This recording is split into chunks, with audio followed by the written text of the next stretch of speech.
cycle lah. Certain cycle the materiality level kita akan set at a higher level kalau dia punya risk adalah low risk, okay. Dan some of the cycle kita akan set the materiality level at the lower level kalau kita rasa high risk in that cycle. So dia bukanlah macam okay, I nak set materiality level 10,000, semua kita guna 10,000, tak. Okay, kita akan tengok kepada cycle by cycle, okay. So another one adalah the materiality level you also can based on kepada sekejap ya kelas ya. You also boleh guna this materiality level depending kepada guideline yang dikeluarkan oleh MIA, okay. So MIA come out dengan two guidelines. Okay, satu adalah quantitative guideline and another one adalah qualitative guideline, okay. Sorry, sambil I cakap ni sambil I nak isi buat apa ni form yang UiTM punya, okay. So kalau ikut kepada quantitative factors, kita boleh guna 1% of the 1% of turnover lah. So you just ambil 1%, ambil kepada jumlah turnover. So that one will be determined. Normally tak adalah kita ambil exact figures, okay. Tetapi kita akan plus minus daripada that figures, okay. So another one adalah you juga boleh determine the materiality level based on the profit before tax, okay. So the profit before tax can be 5% or 10% of the profit before tax lah, okay. So kat sini dia akan bagi scenario, normally lah dalam soalan tu ya, dia akan bagi scenario kepada you dan based on that scenario you kena tengok lah sama ada the company dia punya information is reliable or not, dia punya evidence yang you akan accumulate adalah reliable or not, okay. Macam mana kita nak determine sama ada reliable or not, kita akan tengok sama ada in term of dia punya management integrity, internal control system. Kadang-kadang they have a good internal control system, sama ada dia follow ke tak dia punya internal control system, okay. Kemudian kita kena tengok the complexity of the transactions and so on lah. Always refer kepada PDOCIMA, okay. So kalau you rasa dia punya client, dia punya company tu, dia punya internal control system is reliable, then you boleh rely on the information provided by them. You tak ada masalah nak accumulate all the evidence, okay. And then you boleh verify some of the information by using other audit procedures. For example, like you boleh dapatkan confirmation daripada third party, ataupun the confirmation daripada third party dengan you punya inquiry sama. You interview client macam ni you dapat. Bila you dapat confirmation dengan third party, you boleh matchkan dia. So under that situation, you boleh guna 10% of profit before tax, okay. Tetapi kalau klien punya ICS very poor, so kita kena set the materiality level at the lower level. Jadi kita akan guna 5% of the profit before tax. 5% kan? 5%, kalau 5% dia akan low kan? Okay, dia akan jadi rendah. Okay, kalau 10% dia akan jadi tinggi. Faham ya kelas ya? Itu adalah untuk income statement item lah, okay. Untuk balance sheet item, you sama ada boleh based on the 1% of the total asset ataupun 1% of the total equity. Okay, again, you kena tengok juga klien punya ICS to determine sama ada I should use 1% of the total asset ataupun 1% of the total equity. Betul tak kelas kan? Ke dok? Ke air je popek. Boleh faham? Faham, madam. Faham, madam. Jadi you kena tengoklah. Normally kalau you rasa kadang-kadang dalam exam you akan confuse, you akan macam dia blank sekejap kan?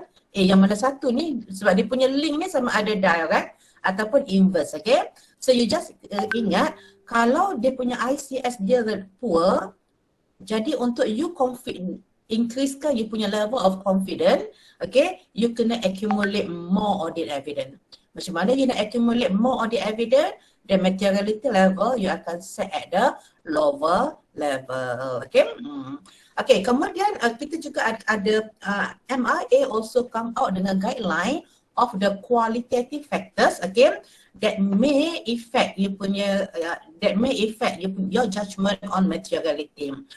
These qualitative factors by right, kalau you tengok generally, you tengok sekali lalu, okay, the amount adalah not material. Tetapi if due to the 4 factors yang kita dah discuss before this, jumlah dia, the amount akan jadi material is due to that 4 factors. Okay, baca, okay, qualitative factor tu you baca, okay. That's all untuk tajuk materiality. Kalau you okay, I will cover tajuk audit risk.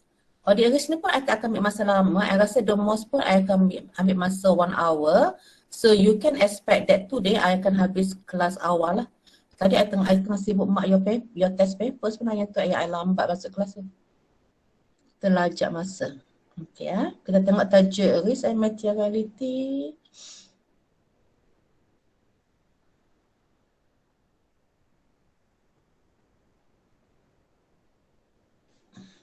Okay, sekejap ya. Damira dengan siapa seorang lagi ya? Nanti you contact I kamu sekejap lagi. Sekejap saya cari nama.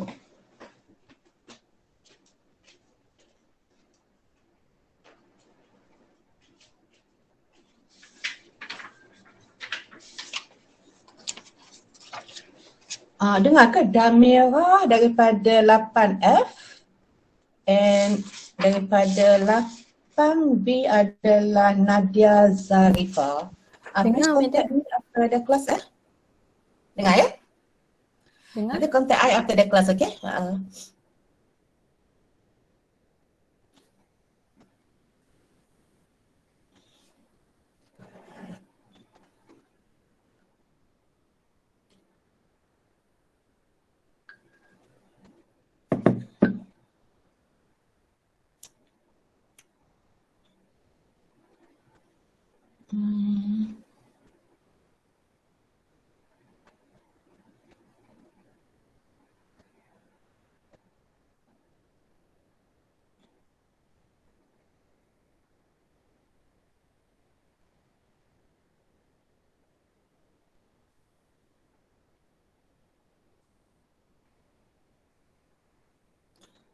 Sekejap ya. Dia kadang-kadang macam lambat dia ni sikit.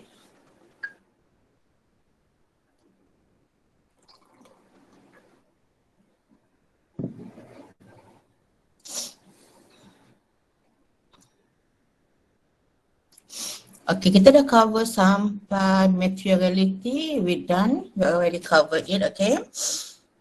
So this one adalah threshold, okay, materiality threshold. This one adalah qualitative factors that may affect the materiality. This one you all baca ya kelas dia, just nak confirm balik ya. Under what situation if we guna 5% and under what situation kita guna 10%, okay. So income statement and balance sheet, okay. Kadang-kadang this guideline ni dia boleh jadi plus minus lah ya, 5 to, because bila kita kata 5% and 10% tu tak bermaksud 5% and 10%, kadang-kadang it can be the range between 5 to 10. Kadang-kadang dia juga boleh guna 3 to 6%.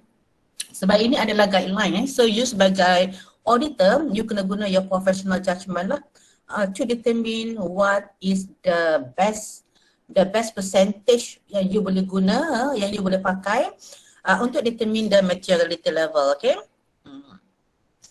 Tetapi untuk your exam, I tak nasihat lah you guna 3 to 6% ya. You still guna the percentage yang I buat tadi ya kat sini. Okay, the general guideline. Okay, yang kalau yang detail-detail itu yang 3 to 6% tu adalah detail guideline lah. Okay ya, sorry. Ni pula. Okay, sekarang kita nak tengok tajuk, okay, concept of the audit risk, okay.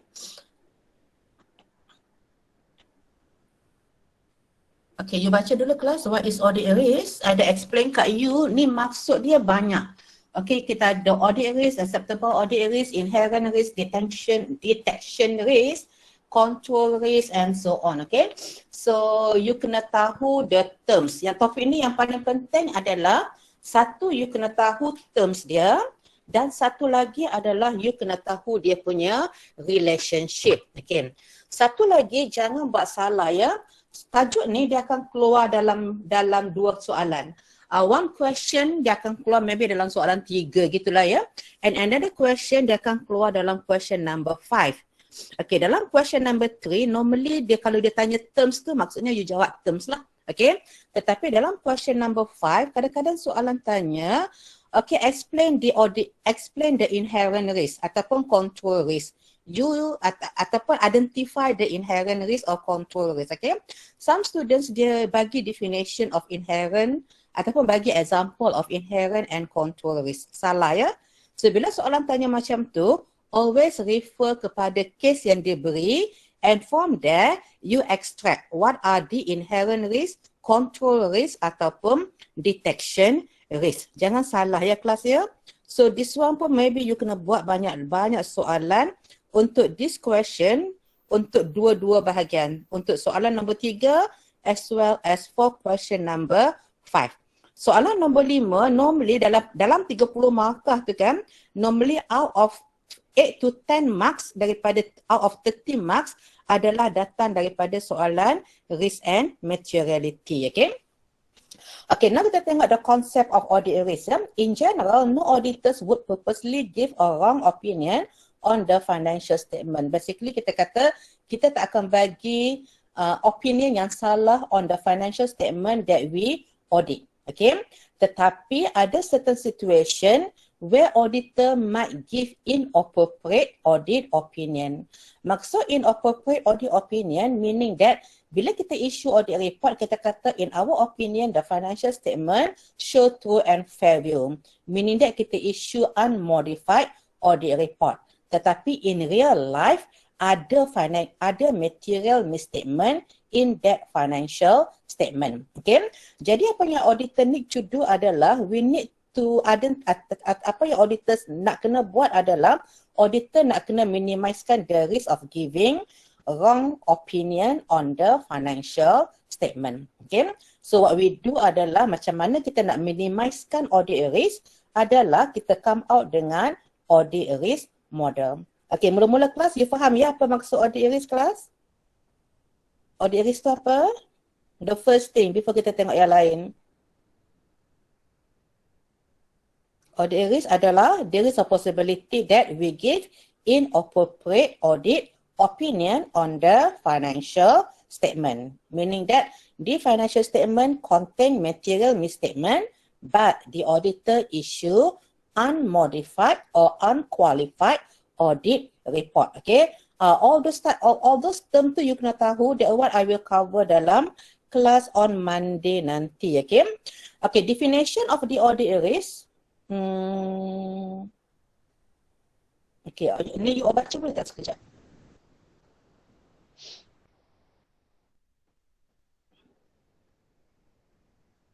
Okay, I go kepada next slide lah ya. So next slide pun dia bagi further definition, okay. So definition of the audit risk adalah the risk the auditor give inappropriate opinion when the financial statement are materially ada misstatement lah. The risk the auditor issue an unqualified opinion when the financial statement basically contain material misstatement. That one kita panggil sebagai audit risk. Faham ya kelas ya? Apa itu audit risk kelas? Mula-mula kena faham dulu the meaning of audit risk. Okay.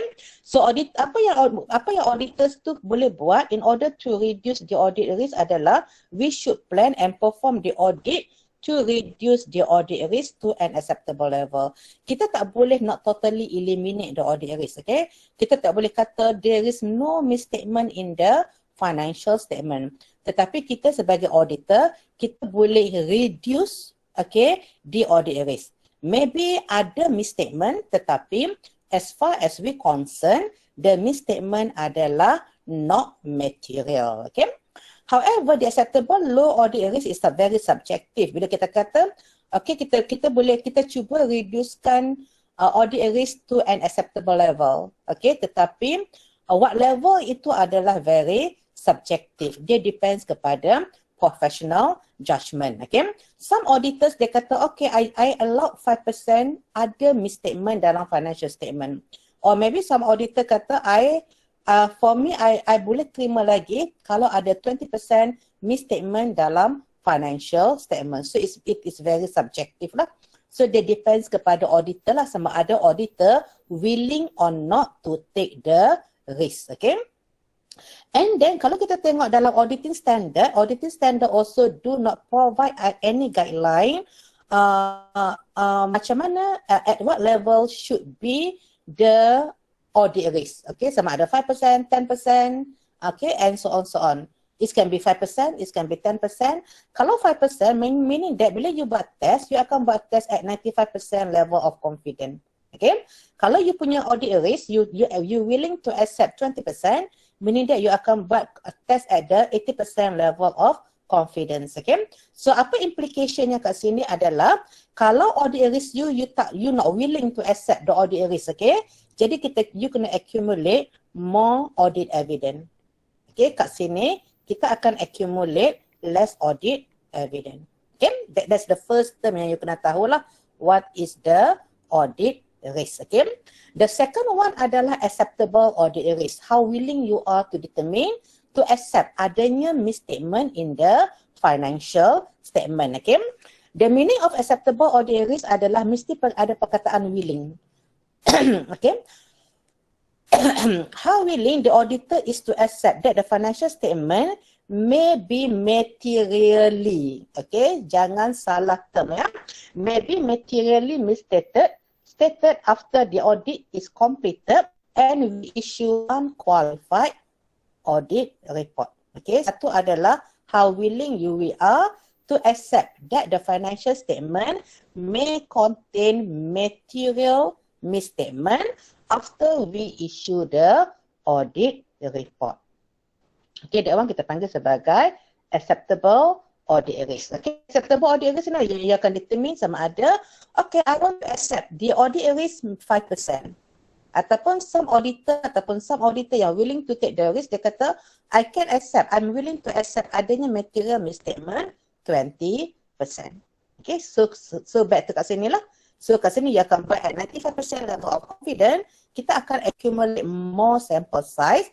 Kat sini you akan buat at 80% level of confidence, so you akan accumulate less sample size. Okay, so apa yang kita nak tengok kat sini adalah the relationship. What is the relationship between acceptable audit risk dengan audit evidence? Okay, untuk acceptable audit risk and audit evidence, dia adalah inverse relationship, opposite relationship lah. Okay, so kalau you nak set acceptable audit risk 5%, so we have to increase the audit evidence. So this one adalah kita akan reducekan the audit evidence. The lower the acceptable audit risk, the more audit evidence that need to be accumulated. Ataupun we have to increase our sample size. The higher the acceptable audit risk, the less audit evidence, ataupun kita akan reduce the sample size. Okay, this one adalah the first relationship yang you kena tahu, sebab soalan dia banyak berkisar kepada relationship lah. Okay, boleh faham kelas? Boleh ya? Okay. Okay, so what are the factors can cause ataupun the factors that contribute kepada uncertainty, kepada audit risk? Okay, so it's due to this. Satu adalah nature of the test. Nature of the test normally, kita sebagai auditor, when we conduct the audit, we never do 100% test.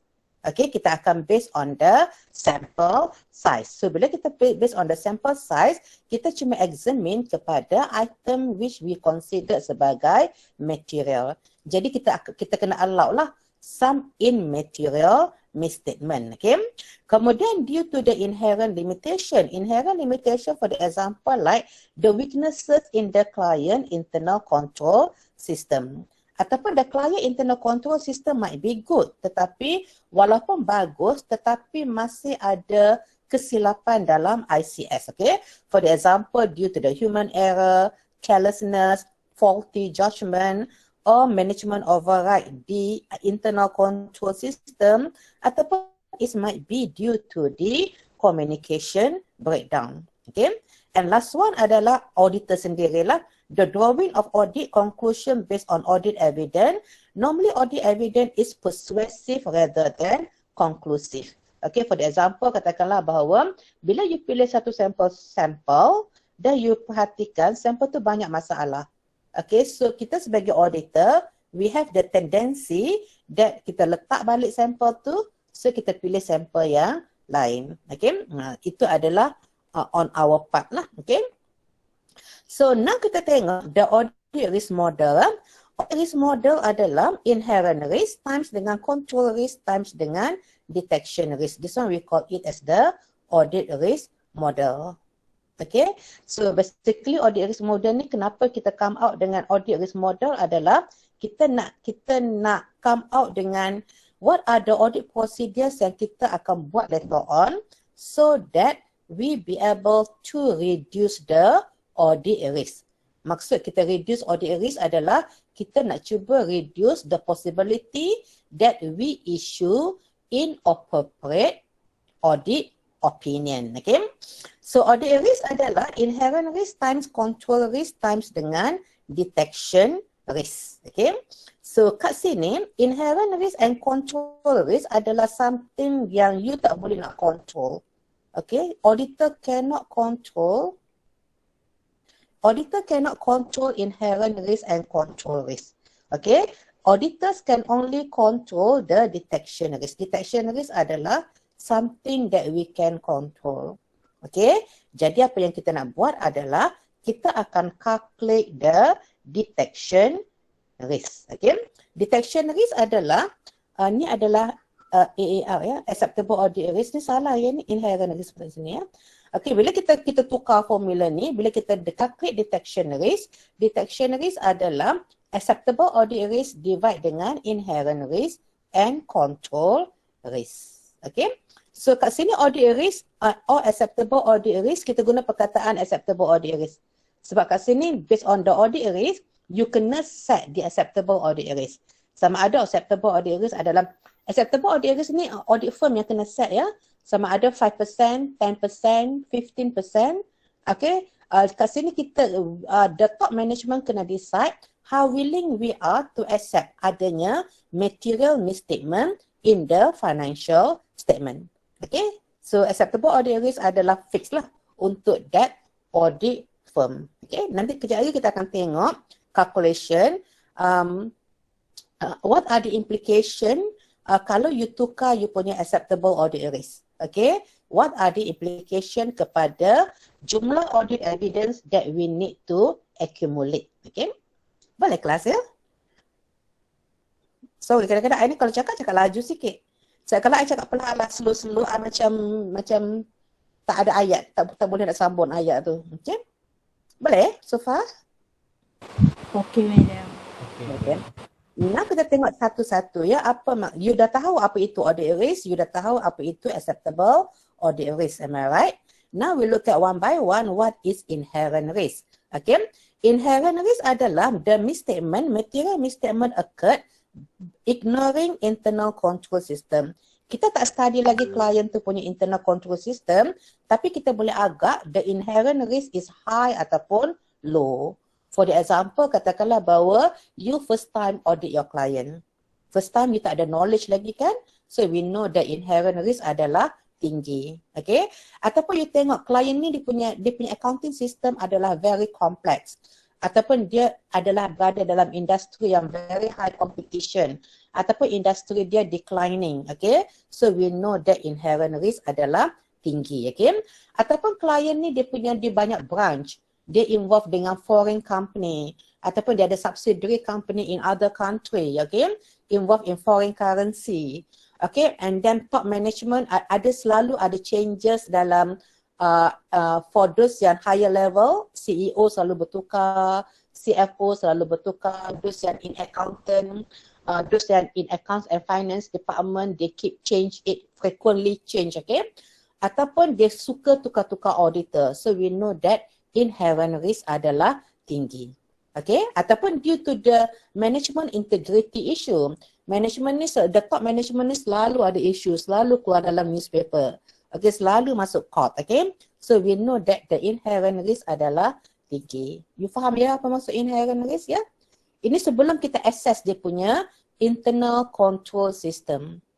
Sometimes it's due to the industry ya. Kadang-kadang some industry dia punya inherent risk adalah tinggi compared to other industry. For example, katakanlah bahawa kalau klien you tu jual luxury product, okay?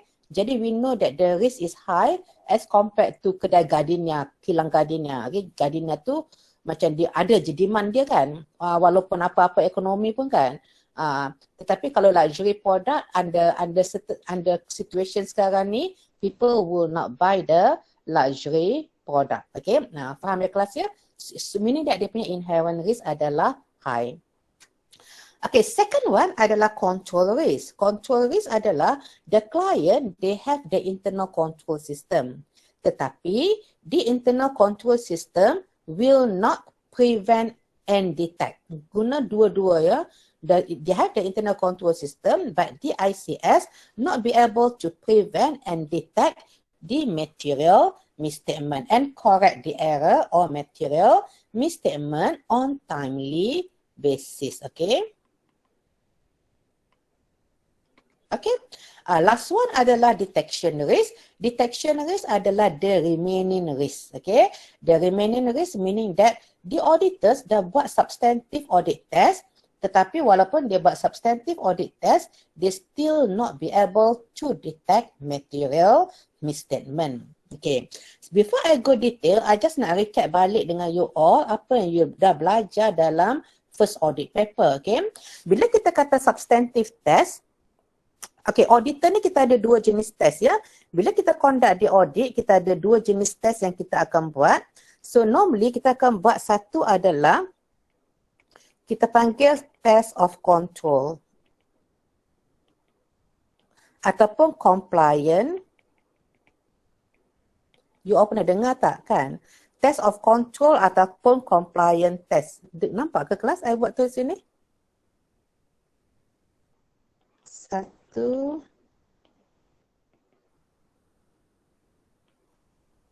Or compliant test. Kadang-kadang kita panggil dia compliant test. Dalam test of control or compliant test, normally apa yang kita buat adalah kita akan evaluate client, the effectiveness lah of client internal control system. Kita akan evaluate dari segi effectiveness. Okay? So kita akan tengok dari segi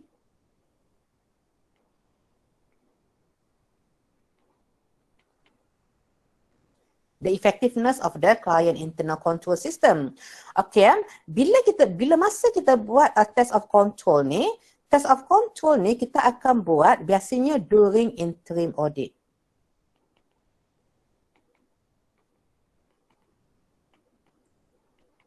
Okay, faham ya kelas ya? Satu. Sebab I ada cakap kat you all compliant test, substantive test, okay? So you kena tahulah apa maksud compliant test dan apa maksud substantive test, okay? Dua adalah kita ada substantive test. Sebab di perkataan ni kita akan guna banyak kali dalam tajuk completing the audit as well as dalam tajuk group audit, okay? Substantive test, kita ada 3 jenis substantive test. Kita panggil dia sebagai test of balances. Okay. No, sorry. The first one adalah kita ikut dia punya sequence lah ya. Test of transaction. Nombor 2 adalah test of balances. Dan nombor 3 adalah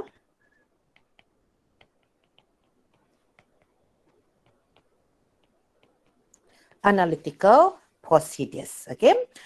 Test of transaction adalah kita nak tengok the completeness of the transaction lah. Okay, normally this one pun kita akan buat during the interim audit. Okay. Untuk test of balances, normally kita akan tengok, kita banyak fokus kepada item yang di dalam balance sheet. Okay. So this one kita akan buat masa final audit. Okay. Analytical procedures, ada explain kat you. Analytical procedures kita buat dalam 3 situation. Satu adalah during planning, during detection, and masa before kita sign the audit report, during final audit. Okay, so this is what we call as the substantive test. Faham ya kelas ya? Kita ada dua jenis test, compliant test and substantive test. Substantive test ni kita ada tiga, test of transaction, test of balances and analytical procedures. Okay. Okay, apa yang I nak highlight kat sini adalah detection risk. Dalam detection risk meaning that the auditor tu dah buat substantive test. Dia dah buat tiga-tiga ni ya. Tetapi selepas dia buat test of transaction, test of balances as well as analytical procedures, they still not be able to detect material misstatement. Okay, kenapa terjadi? Satu adalah the misstatement tu properly planned by client. Okay, kalau dah properly planned by client, top management involved, okay, of that misstatement, so we not be able to detect it. Okay, and itu satu ya. Another factors adalah auditor tu sendiri not competent to conduct the audit.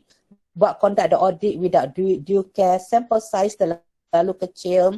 Dia conduct audit test and audit procedures tetapi salah.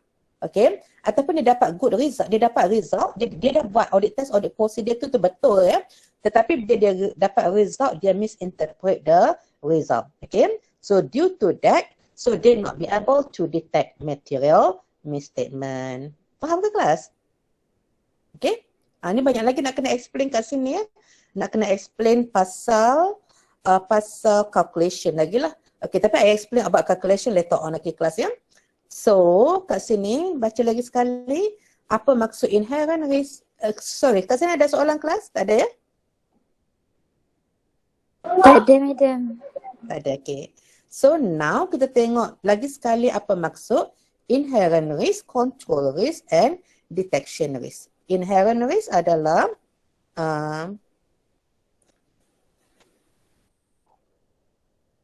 okay, normally you boleh determine inherent risk based on your experience ataupun you punya judgement lah. Control risk, tak boleh nak detect. Okay, detection risk adalah the remaining material misstatement will not be detected by the auditor. You dah buat substantive audit procedures tetapi still not be able to detect material misstatement. Okay, detection risk adalah the only risk that can be controlled by auditor. Okay, now as I mentioned tadi, audit risk ni dia tak boleh pukul rata. You tak boleh kata audit risk ni adalah 100% untuk klien ni, tak boleh. You kena tengok cycle by cycle. Some cycle audit risk dia rendah, some cycle audit risk dia adalah tinggi. Okay, so sekarang kita nak tengok kenapa kita kena calculate this audit risk dan what are the implication. Okay, katakanlah bahawa kita tengok payroll normally dia very simple cycle, okay. Normally tak banyak masalah dalam payroll sebab payroll pun transaction dia pun once a month saja bila you bayar gaji, okay. Dan kalau you salah bayar gaji, normally your employees akan terus report kat you lah. Jadi you boleh rectify the problem on timely basis. So biasanya untuk payroll dia punya audit risk adalah low, okay. Tetapi inventory, best logically inventory adalah high audit risk area lah. Kenapa high audit risk? Sebab inventory ni dia ada varieties of inventory. Dia ada banyak jenis inventory ya. Dan kadang-kadang inventory you in different location. Katakanlah bahawa kalau you ada banyak branch ataupun kadang-kadang some of the inventory dekat third party or some of the inventory masih lagi in transit, okay. Dan kadang-kadang some of the inventory, some of the item adalah, for example, like ada slow moving item. So macam mana you nak valuekan slow moving item. Dan ada some of the inventory, dia punya harga adalah fluctuate. So bila harga fluctuate, kita nak determine at what value we should value the inventory. Okay. Dan kadang-kadang ada some of the inventory ada yang macam kita tak properly record it. Okay. Jadi, inventory adalah one of the area yang kita consider sebagai high risk area. Now kita tengok dulu our assessment on inherent risk.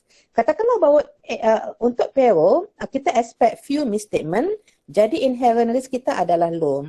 Untuk inventory, we expect banyak misstatement, jadi inherent risk kita adalah high. Okay. untuk control risk, normally payroll dia punya sistem adalah very straightforward. Okay, so you can easily detect kalau ada material misstatement. Jadi dia punya control risk adalah low. Okay, and untuk inventory, sometimes it's very difficult for us to detect kalau ada material misstatement. Walaupun kita ada internal control system, kadang-kadang orang curi barang pun kita tak perasan yang ada kehilangan barang dalam our inventory, especially kalau you tak implement perpetual inventory system.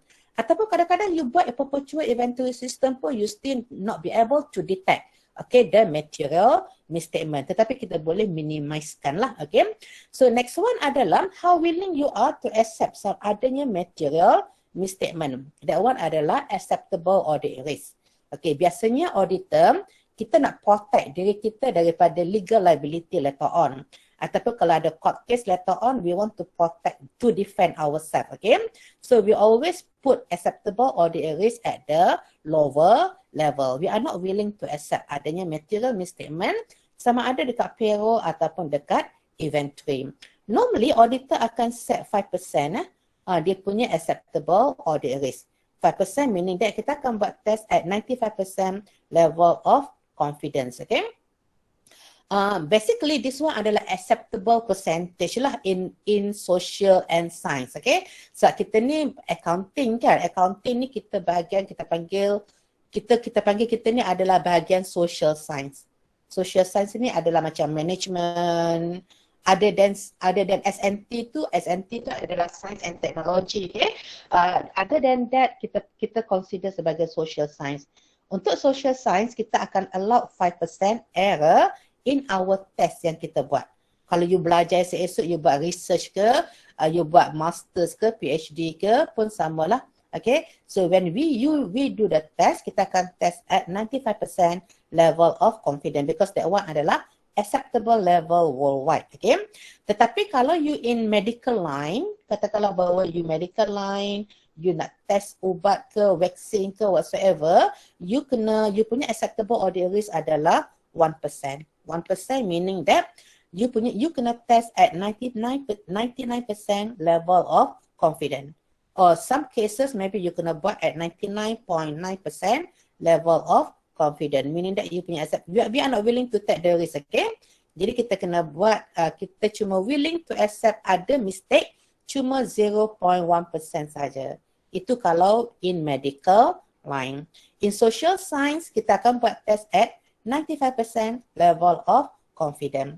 So when we calculate detection risk, our detection risk here will be high and here detection risk akan jadi low. Okay, apa implicationnya? You all tulis dulu lah ya kelas ni, nanti I explain balik kat you macam mana nak kira. Kalau high, sorry. Okay, kalau detection risk you low, jadi you akan calculate more audit evidence. Okay, kita akan calculate more audit evidence. Kalau detection risk you adalah high, so dia opposite ya. So you akan calculate, you akan accumulate low audit evidence. Sebenarnya kita nak calculate yang ni lah. That's why kita study audit risk model to determine sama ada the audit evidence should be increased or the audit evidence should be reduced. Faham ya kelas ya? Faham, Okay, kalau tak, I just explain kat you macam mana kita nak calculate. Okay, sebab kat sini I tak boleh nak conteng lagi. I conteng kat sini lah. Okay, tadi kita dah mention detection risk adalah, okay, acceptable audit risk adalah inherent risk times control risk times detection risk.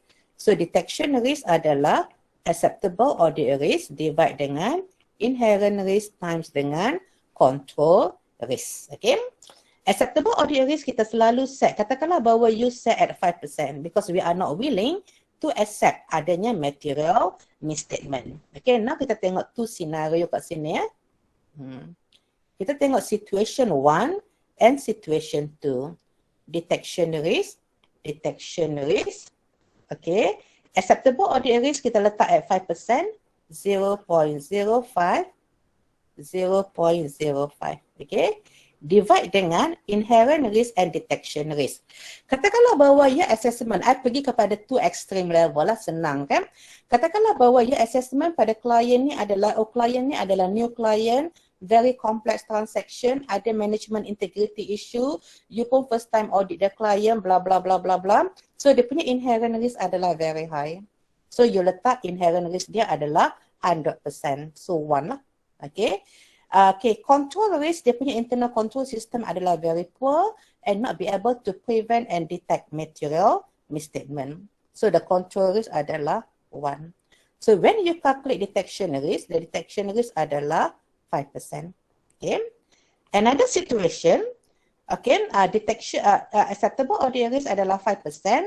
Let's say inherent risk, okay, dia punya risk adalah not too high. Okay, sebab dia adalah in the industry yang quite safe. Macam for example, katakanlah bahawa food industry, the demand tinggi, okay. So you letak inherent risk adalah 60%, 0.6. Okay. Dan control risk, katakanlah bahawa okay, dia punya internal control system pun okay. So you letak at 0.6, 60%. So bila you calculate the detection risk, berapa yang jadi dia? 13 point berapa? 9%. Lebih kurang lah kot ya. Okay. So this one adalah the detection risk lah. So what's the implication kat sini? Kalau you punya detection risk adalah low, so you kena accumulate more sample size. You have to increase the sample size. Kat sini, you boleh reduce the sample size. Faham ya kelas ya?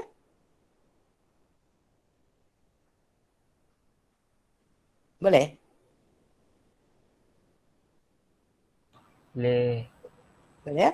Dia kalau kita tengok kat sini baliklah ya. Ini adalah low detection risk. Low detection risk. So you kena accumulate more audit evidence. High detection risk, you akan accumulate less audit evidence. Faham ya kelas ya? So I boleh proceed.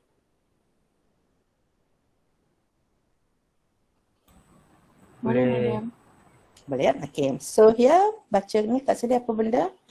Explanation based on the above table.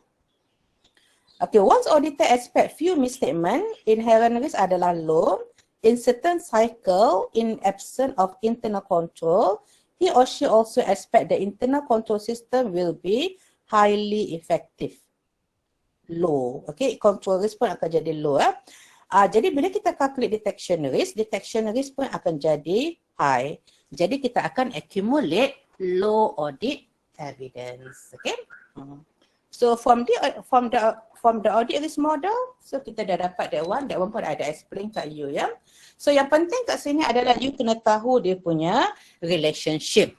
Detection risk has direct relationship dengan audit risk.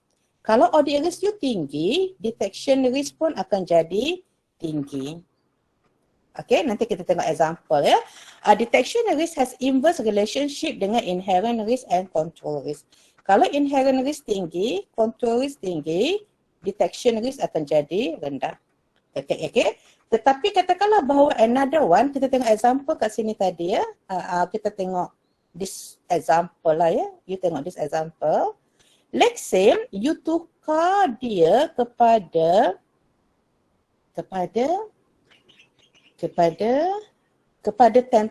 here, acceptable audit risk you tukar kepada 10%. Okay? Sebab kita nak tengok ya the relationship between detection risk and audit risk. Okay? So bila kita calculate detection risk, let's say your acceptable audit risk adalah 10%. 10% lah kan? So here will be 1 times 1. So detection risk adalah 10%. Meaning that the higher the acceptable audit risk, the detection risk also will be high. So dia adalah direct relationship between acceptable audit risk and detection risk. Senang je kan? Okay, done. Okay, this one ada explain kat you tadi lah. Apa maksud 95% level of confidence? Calculate ya. Nanti you baca ya kelas ya. Okay, now kita nak tengok what are the factors that contribute kepada inherent risk. This one, you tak perlu hafal benda ni ya, tetapi you just need to understand sebab dalam exam nanti, jawapan dia ada dalam case yang dia bagi ya. Inherent risk kita ada at the financial statement level and at the accounts balance level. Okay. At the financial statement level, for the example like nature of client business, okay, some business adalah high risk, the size, the bigger the company, the client, the more will be the inherent risk. Location, banyak location, high inherent risk. Okay. Greater absolute inventory in electronic. Katakanlah bahawa kadang-kadang you punya industri tu dia punya teknologi very fast. Macam telecommunication industry ataupun phone industry ya. Phone tu kita panggil telecommunication lah kan. So kalau you tengok telefon ni kan macam dia punya bila keluar new model, dia old model pun dah harga dia jatuh. Okay. So meaning that they change very fast and then dia akan affect the value of inventory. The management is factors that contribute kepada it adalah experience baru first time jadi CEO. Okay. Integrity, attitude of directors, for the example like the directors dominant by 1%. Okay. Meaning that ataupun ada significant changes. Tiba-tiba the whole top management dia tukar kepada dia punya crony dia saja. Okay. Jadi under the situation you tahu dia punya inherent risk adalah tinggi. Okay. Unusual pressure on management, kadang-kadang management tu bagi pressure nak tunjukkan high good performance. Okay. For the example like tight reporting, deadline, market expectation, bla bla bla bla you boleh baca. Okay. Kemudian factors affecting the industry, kadang-kadang the industry itself pun ada masalah. For the example like issue facing the industry, kadang-kadang entity position within the industry sama ada you are the leader in the industry ataupun the client adalah the follower in the industry. Threat to the entity operate in high competition, very high competition. Kalau you tengok dekat Malaysia ni, industri yang high competition adalah telecommunication industry lah, one of them. Industry with high competition, okay. Kemudian to maintain competitiveness, the company tend to mistake the material figures in order to show promising trend or ratio. Okay, kadang-kadang it's due to the first time you audit the client, initial versus repeat engagement. Kalau you first time baru terima assignment, baru terima appointment, jadi banyak benda yang you tak tahu about the company, okay. So the inherent risk adalah tinggi. Other than that is due to the economy, legislation, regulation, accounting practice which may affect the client and so on, okay. Dan second one adalah inherent risk due to the transaction level. Transaction level for the example adalah result of the previous audit. Ni selalu keluar, bukan, you selalu boleh guna this point, okay. Result of previous audit. Katakanlah bahawa previously the auditors discover ada misstatement ataupun ada area yang kita tak boleh nak solve last year, okay. Tetapi sebab due to the limited time, we just ignore it lah, okay. Jadi apa yang penting adalah bila kita tahu ada some area yang ada misstatement priorly ataupun previously, jadi we know that the area adalah high risk area. Jadi apa yang you kena buat adalah for that area, substantive audit test is not sufficient, okay. You kena buat detail. Okay, guna perkataan detail substantive audit test. Detail substantive audit test meaning that you kena naikkan lagi dia punya sample size. Okay. Sebab some item kadang-kadang bila kita buat audit, some of the item kita akan buat 100% test. Kalau benda tu adalah too material, for the example untuk land and property, untuk property, ataupun kalau ada revaluation of asset, okay, kalau ada disposal of asset, okay, untuk item-item like provision for doubtful debts, dividend received, dividend paid, interest received, interest paid, itu normally kita akan buat 100% test lah. And then kalau ada item-item yang macam transaction between holding company and subsidiary company yang melibatkan jumlah yang signifikan. Okay. Next one adalah due to the related parties. Yang tadi saya cakap kat sini lah ya, the related party, meaning that ada transactions between the holding between the group company. Okay. And last one adalah due to the non-routine transaction. Non-routine transaction adalah normally untuk kalau ada non-routine transaction between holding and subsidiary company, especially kalau towards the end of the year. Okay, dia bagilah some of the example of the non-routine transaction. For example, like major property disposal or disposal of subsidiary or lease agreement. Okay. Ataupun when accounting for complex sale and lease back transaction is made pada hujung tahun. Especially benda-benda ni berlaku pada year end lah, sebab directors pun dia tahu by year end dia dah boleh agak dia punya financial statement dia macam mana. Okay. So bila dia cuba nak modifykan dia punya financial statement, dia akan buat all the necessary adjustment which is we call it as creative accounting pada year end. Jadi auditor memang banyak spend masa untuk year end untuk check benda-benda ni lah, non-routine transaction as well as related party transaction. Okay. Kemudian judgment is required. Okay. Bila kita buat audit, dalam item-item dalam income statement and balance sheet kita ada dua item ya. Satu kita panggil sebagai objective item dan satu lagi adalah subjective item.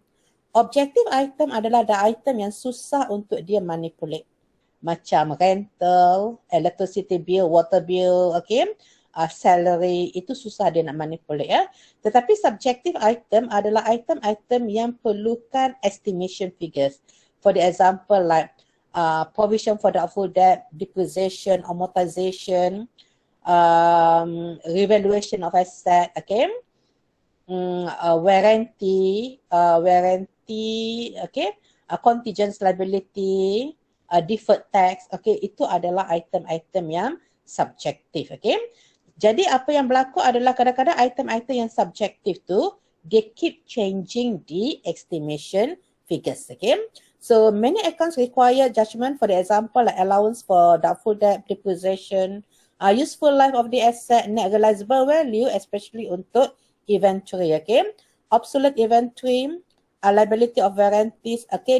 All these item kalau banyak sangat ataupun jadi too significant, so the inherent risk adalah tinggi.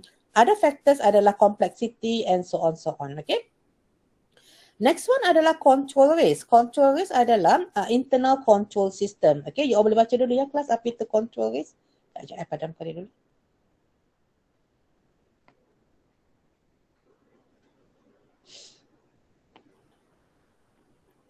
Okay, control risk. Control risk adalah effectiveness of the internal control system. Material misstatement could occur and not be prevented. Dia ada internal control system tetapi tak boleh nak prevent and detect. Okay. Auditor's responsibility adalah, your responsibility adalah you need to understand client internal control system. Okay. However, internal control system cannot provide management with conclusive assurance because of the inherent limitation. For the example, like to set up a good internal control system adalah very expensive. So kita kena tengok the cost and benefit of setting the internal control system. Internal control system normally dia cuma fokus kepada routine transaction saja, tetapi bukan kepada non-routine transaction. Sometimes we might have a good internal control system tetapi ada human error, ignorance ataupun rejection. Okay. Kadang-kadang kita ada good internal control system tetapi ada collusion among the staff.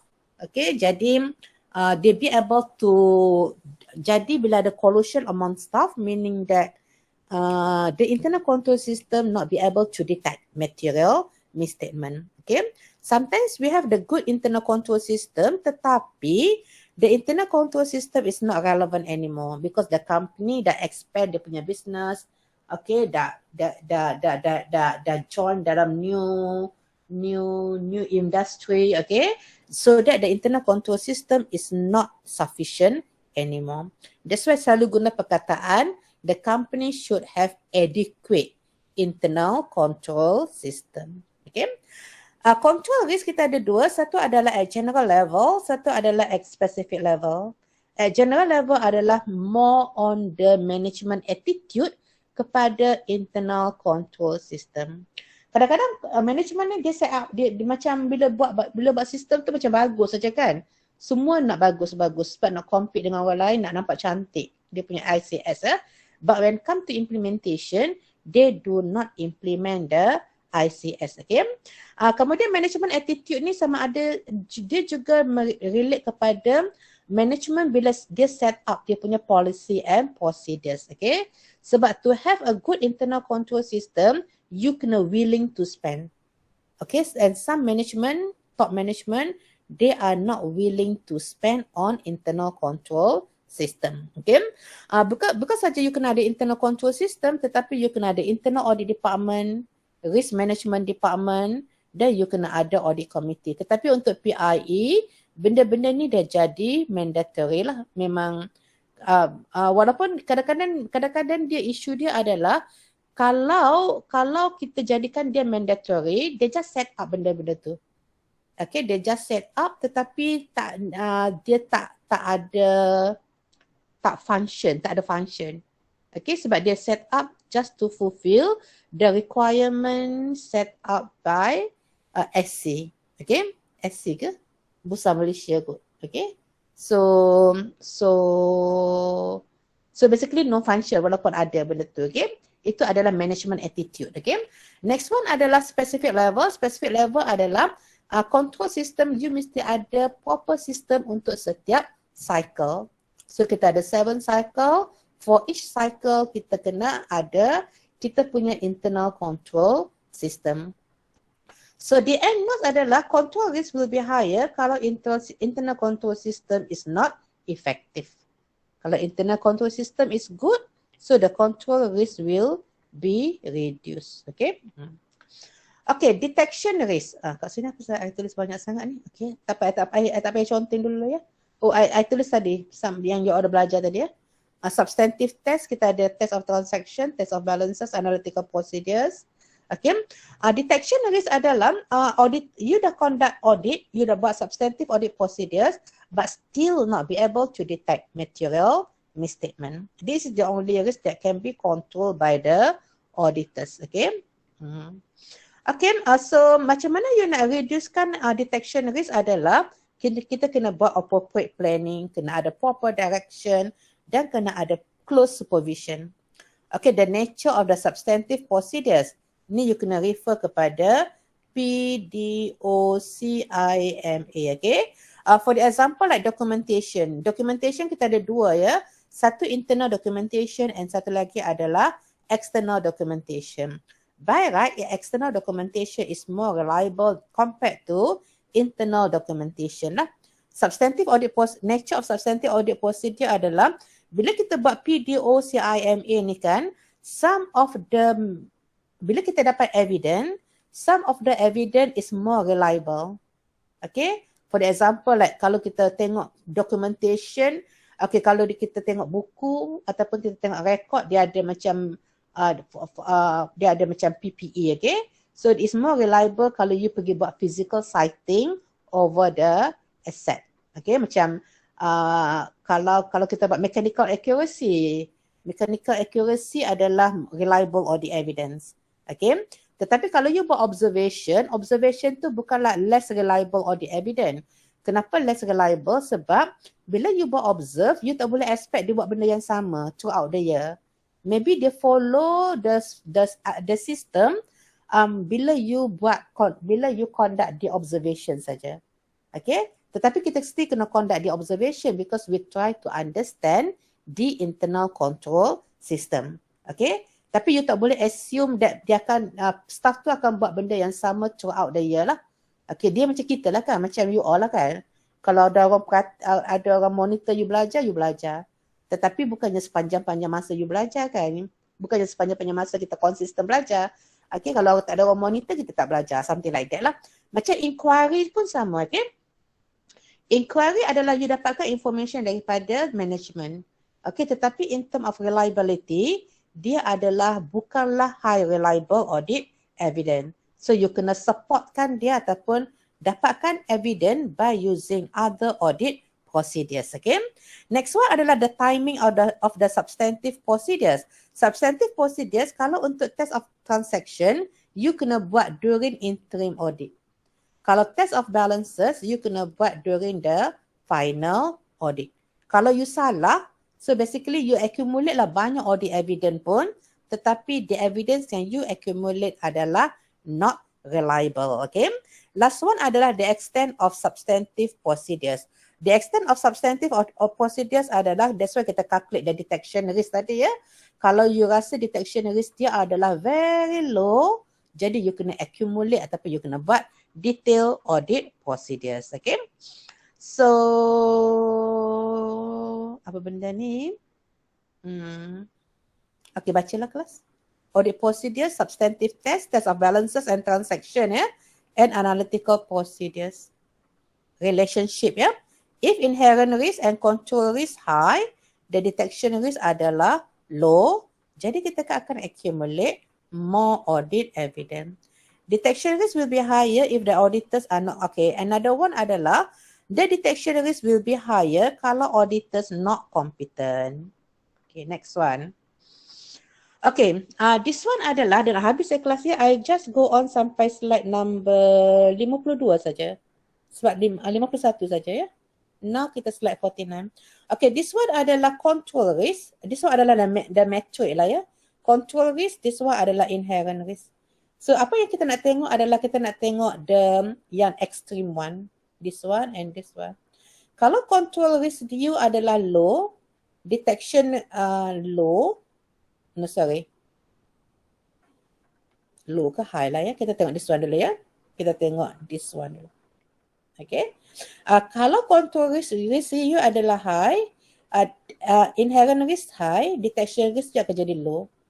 Kalau control risk you adalah low, detection risk low. So control risk you low, inherent risk you low. Okay. So detection risk will be the highest. Okay. So baca kat sini ya kelas. Inherent risk is assessed as high and control risk as high. Detection risk adalah low, meaning that kita kena accumulate more audit evidence. Okay. Last one. Last tu ni macam pening sikit tau. Tapi you all baca je lah ya. I just cuba explain sikit ya. Sebab kadang-kadang benda ni kalau you rasa you dah faham, you stop dulu. Okay. Because kadang-kadang kalau you pergi detail pun dia macam ni. Okay. There is inverse relationship between audit risk and evidence. Okay. Blah blah blah. Okay. This is true for detection risk for the particular assertion. The lower the detection risk determined by the auditor. Kalau detection risk you rendah, audit evidence you will be more. Inherent risk and control risk, however, have direct relationship with evidence. Okay.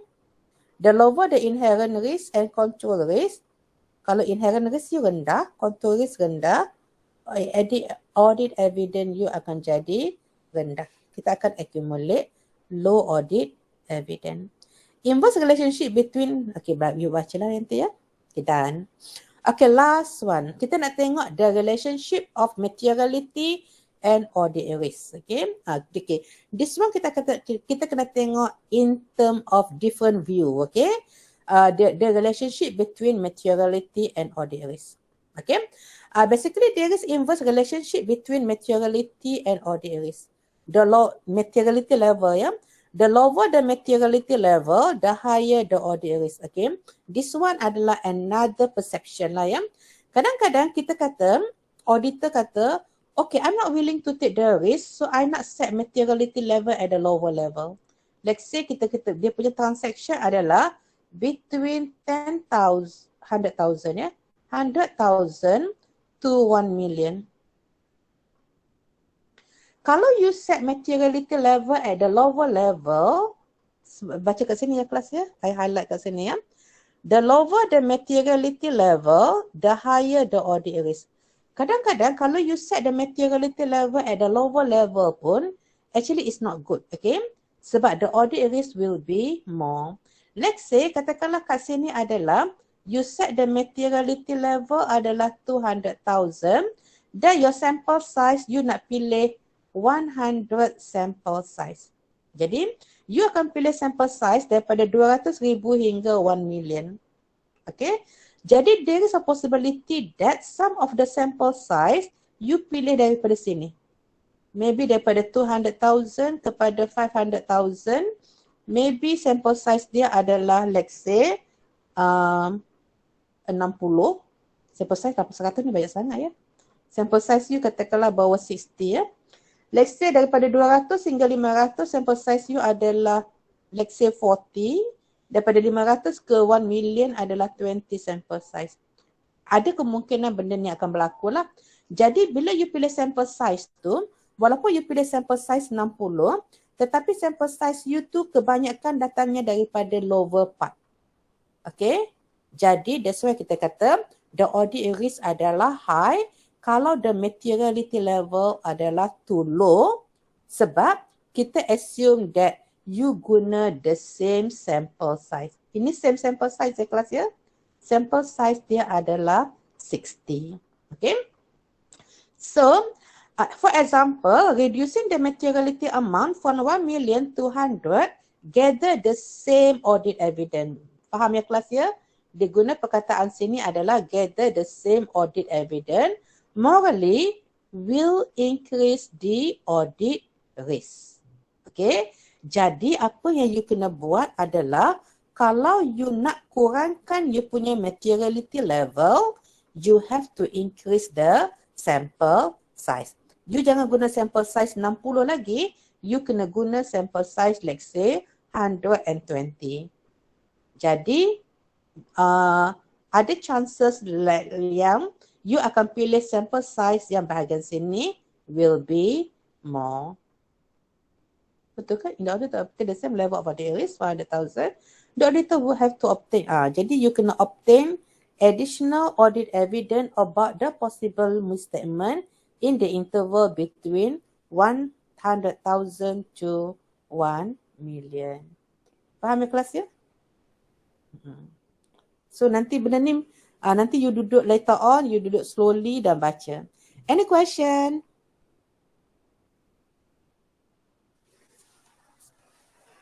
No, madam. So far no, madam. So far boleh faham ya, boleh nampak the relationship between all those things. Okay? So kalau tak ada apa-apa, so I will end the class. Ni lah kalau you all tak ada apa-apa soalan, let me check sekejap. Okay. So if there is any questions, so I will end the class dulu. Nanti kita akan discuss some of the question later on. But at the same time, I will share some of the Q&A dengan you all lah, okay? So that you have a look lah, you punya, at least give you some idea macam mana how to answer the question. But by right, you dah cuba boleh baca, boleh start tengok soalan question 5 dengan soalan 3. Tengok kepada soalan past question, okay? So kalau tak ada apa-apa, so that's all for today. Lama juga, I ingat kau I boleh habis dalam masa 1 jam aja. Anyway, kita pun start lambat tadi kan. Okay, so that's all for today class. Assalamualaikum.